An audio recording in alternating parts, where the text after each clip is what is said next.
Fortune global 500 ലിസ്റ്റിൽ മുന്നിലെത്തിയത് Indian Reliance Industries. World craft city tag ലഭിക്കുന്ന 4ാമത്തെ ഇന്ത്യൻ നഗരമാണ് ശ്രീനഗർ.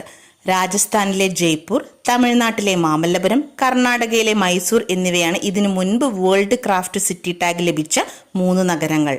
വൈദ്യുതി ഉൽപാദനത്തിനായി കാറ്റാടി യന്ത്രം സ്ഥാപിച്ച ഇന്ത്യയിലെ ആദ്യത്തെ കടുവാ സങ്കേതം പെരിയാർ ടൈഗർ റിസർവ്. സംസ്ഥാനത്തെ ആദ്യ മറൈൻ ഓഷ്യനേറിയം നിലവിൽ വരുന്ന ജില്ല കൊല്ലം. ദേശീയ കൈത്തറി ദിനത്തോടനുബന്ധിച്ച് ടെക്സ്റ്റൈൽസ് മന്ത്രാലയത്തിന്റെ ആഭിമുഖ്യത്തിൽ national handloom development corporation limited ന്യൂഡൽഹിയിൽ സംഘടിപ്പിച്ച കൈത്തറി പ്രദർശന മേളയാണ് വിരാസത്ത്. വയനാട് ദുരിതാശ്വാസ ക്യാമ്പുകളിൽ കഴിയുന്ന കുട്ടികളുടെ മാനസിക സംഘർഷം കുറയ്ക്കാൻ ജില്ലാ ശിശു സംരക്ഷണ യൂണിറ്റിന്റെ നേതൃത്വത്തിൽ നടപ്പിലാക്കുന്ന പദ്ധതി കുട്ടിയിടം. ആലുവ സർവമത സമ്മേളനത്തിന്റെ ശതാബ്ദി ആഘോഷത്തിന്റെ ഭാഗമായി സർവമത സമ്മേളനം നടക്കുന്നത് വത്തിക്കാൻ.